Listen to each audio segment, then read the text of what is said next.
അധ്യായം 4 13 മുതൽ 26 വരെയുള്ള വാക്യങ്ങൾ.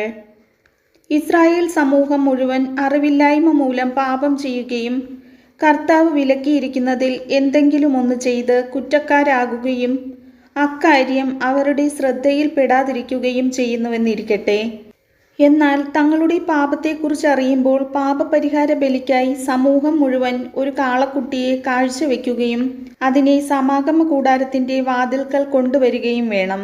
സമൂഹത്തിലെ ശ്രേഷ്ഠന്മാർ കർത്താവിൻ്റെ സന്നിധിയിൽ വെച്ച് കാളക്കുട്ടിയുടെ തലയിൽ കൈകൾ വെക്കണം. അതിനെ അവിടുത്തെ മുൻപിൽ വെച്ച് കൊല്ലണം.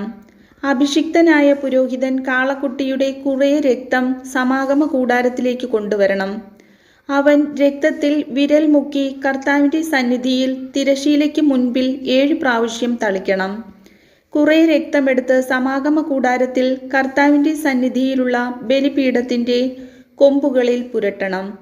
ബാക്കി രക്തം സമാഗമ കൂടാരത്തിൻ്റെ വാതിൽക്കലുള്ള ദഹന ബലിപീഠത്തിൻ്റെ ചുവട്ടിൽ ഒഴിക്കണം. അതിൻ്റെ മേധസ്സു മുഴുവനും എടുത്ത് ബലിപീഠത്തിൽ വെച്ച് ദഹിപ്പിക്കണം. പാപപരിഹാര ബലിക്കുള്ള കാളക്കുട്ടിയെ എന്ന പോലെ ഈ കാളക്കുട്ടിയെയും ദഹിപ്പിക്കണം. അങ്ങനെ അവർക്ക് വേണ്ടി പുരോഹിതൻ പാപപരിഹാരം ചെയ്യണം. അപ്പോൾ അവരുടെ കുറ്റം ക്ഷമിക്കപ്പെടും.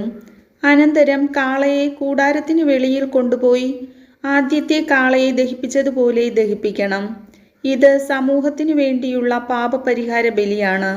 ഒരു ഭരണാധികാരി തൻ്റെ ദൈവമായ കർത്താവ് വിലക്കിയിട്ടുള്ളവയിൽ ഏതെങ്കിലും ഒന്ന് അറിവില്ലായ്മ മൂലം ചെയ്ത് കുറ്റക്കാരനാകുന്നുവെന്നിരിക്കട്ടെ.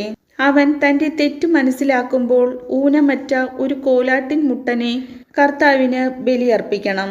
അവൻ അതിൻ്റെ തലയിൽ കൈവയ്ക്കുകയും കർത്താവിൻ്റെ സന്നിധിയിൽ ദഹനബലിക്കായി മൃഗങ്ങളെ കൊല്ലുന്ന സ്ഥലത്ത് വെച്ച് അതിനെ കൊല്ലുകയും വേണം. ഇത് ഒരു പാപപരിഹാര ബലിയാണ്. പുരോഹിതൻ കുറച്ചു രക്തമെടുത്ത് അതിൽ വിരൽ മുക്കി ദഹന ബലിപീഠത്തിൻ്റെ കൊമ്പുകളിൽ പുരട്ടണം. ശേഷിച്ചത് ബലിപീഠത്തിൻ്റെ ചുവട്ടിൽ ഒഴിക്കണം. അതിൻ്റെ മേധസ്സു മുഴുവനും സമാധാന ബലിക്കുള്ള മൃഗത്തിൻ്റെ മേധസ്സു പോലെ ബലിപീഠത്തിൽ വെച്ച് ദഹിപ്പിക്കണം. അങ്ങനെ പുരോഹിതൻ അവൻ്റെ പാപത്തിന് പരിഹാരം ചെയ്യണം. അപ്പോൾ കുറ്റം ക്ഷമിക്കപ്പെടും.